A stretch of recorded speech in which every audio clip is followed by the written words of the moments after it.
as 3 dicas de CSS que vão mudar a sua vida. A primeira delas é o gap. Quando a gente tem uma caixa com uma lista de itens, como nesse exemplo, a gente tem uma lista de imagens dentro de uma caixa e a gente quer deixar essas imagens espaçadas igualmente, como a gente pode fazer? A gente poderia usar uma propriedade CSS chamada margem para poder adicionar uma margem entre as imagens, por exemplo, de 40 pixels, e aí a gente conseguiria espaçar essas imagens. Porém, essa propriedade não funciona muito bem em todos os casos, porque ela acaba colocando uma diferença de espaçamento entre as imagens. Ela coloca 40 pixels aqui no início, 40 aqui e 40 aqui, e acaba que a distância de espaçamento entre uma imagem e outra, que a gente queria que fosse 40, está 80. Nesses casos, a gente poderia usar o gap, e ele vai funcionar perfeitamente. Ele é usado junto com propriedades como o flex e o grid para fazer um espaçamento interno entre as imagens, que é exatamente o que a gente quer. Então, aqui a gente não usaria essa margem, a gente usaria com o display flex um gap de 40 pixels.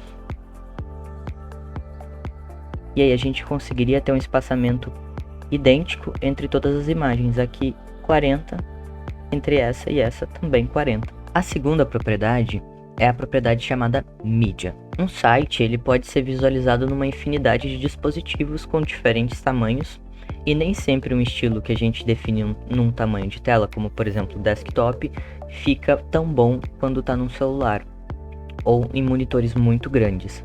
Então, nesses casos, a gente gostaria de poder definir estilos que só acontecem em tamanho X de tela. Por exemplo, estilos CSS que só acontecem em um celular e não acontecem em um desktop. Para esses casos, a propriedade Media vai te ajudar. Com ela você consegue definir tamanhos de tela ou até mesmo orientação de tela. Por exemplo, o caso do celular, quando o celular está na horizontal, quando o celular está na vertical, e definir estilos que só vão acontecer nesses cenários específicos.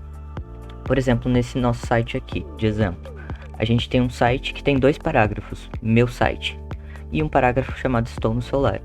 Por padrão, esse nosso parágrafo se chama Estou no celular, ele nunca aparece. Então, se a gente for ver, aqui ele nunca está aparecendo, nem no celular, nem no desktop. O que a gente quer fazer é que a gente não quer em tamanhos de tela grandes que ele apareça, mas quando eu estiver no celular eu quero visualizar esse parágrafo. Como que a gente pode fazer isso? A gente vai utilizar essa propriedade chamada Media. Com ela a gente vai definir o tamanho de tela que a gente quer que ela aconteça. Nesse caso, a gente quer que ela aconteça em telas de celular, então a gente poderia colocar que o máximo de largura vai ser 400 pixels. E aqui dentro a gente vai definir essas propriedades CSS que a gente quer que aconteça. Então, por exemplo, aqui, se eu tiver no celular, eu quero mudar a cor do background para cinza. E eu quero que o meu parágrafo apareça.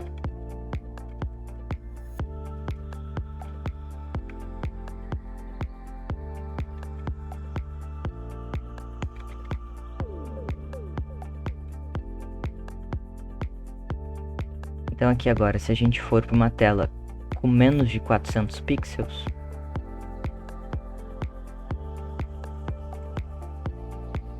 o nosso fundo vai ficar cinza e o nosso parágrafo Estou no celular aparece. Se a gente vai para uma tela maior, como desktop, ele não aparece. E esse tamanho que a gente está definindo aqui, a gente poderia, por exemplo, aqui para o iPhone 12, ele está aparecendo. Para o iPhone 11 também a gente consegue ir testando diferentes tamanhos de tela e ver se está funcionando. Para o iPhone 12 não aparece, por exemplo, 428, a gente poderia vir aqui e aumentar para 450. Aí também passaria a aparecer essas propriedades que a gente está aplicando dentro do Media. E a terceira dica é uma função CSS chamada var. Quando a gente está estilizando elementos de um site, existem valores que a gente acaba repetindo várias vezes, como por exemplo, cores, fontes, tamanhos, e essas estilizações elas são aplicadas em vários elementos ao longo da página, como por exemplo nesse site aqui que a gente tem uma caixa com um background cinza e uma cor rosa, uma caixa branca com uma cor preta e ambos com a fonte Arial, assim como o parágrafo tem a fonte também Arial e rosa. Então a gente acaba tendo que repetir muitas propriedades ao longo do nosso CSS. Uma forma de a gente não ter que repetir essas propriedades ao longo do CSS e manter todas essas informações centralizadas seria a gente criar propriedades customizadas do nosso próprio site. Como é que a gente pode fazer isso?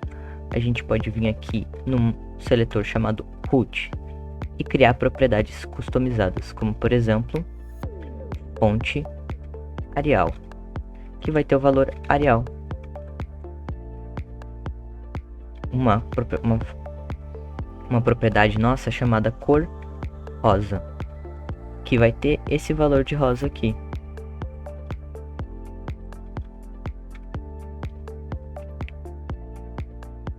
E aí, o que a gente vai fazer? Como é que a gente faz para parar de copiar aqui essas informações e ter essas informações repetidas em vários lugares com essa função var?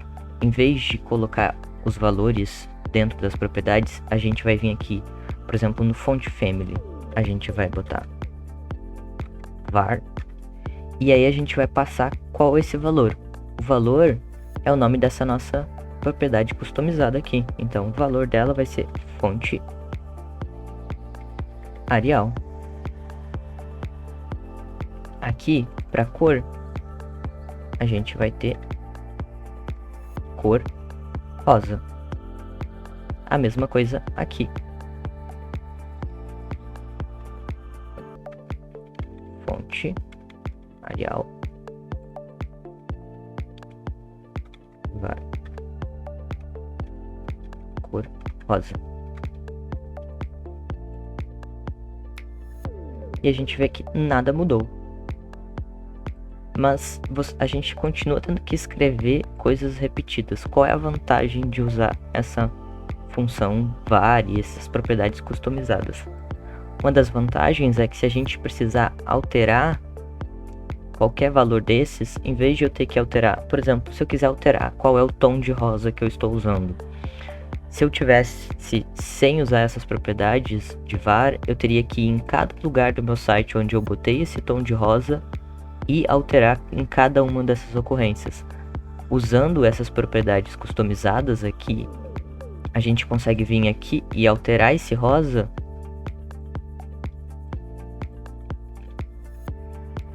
e esse rosa vai ser alterado em todos os lugares em que ele aparece.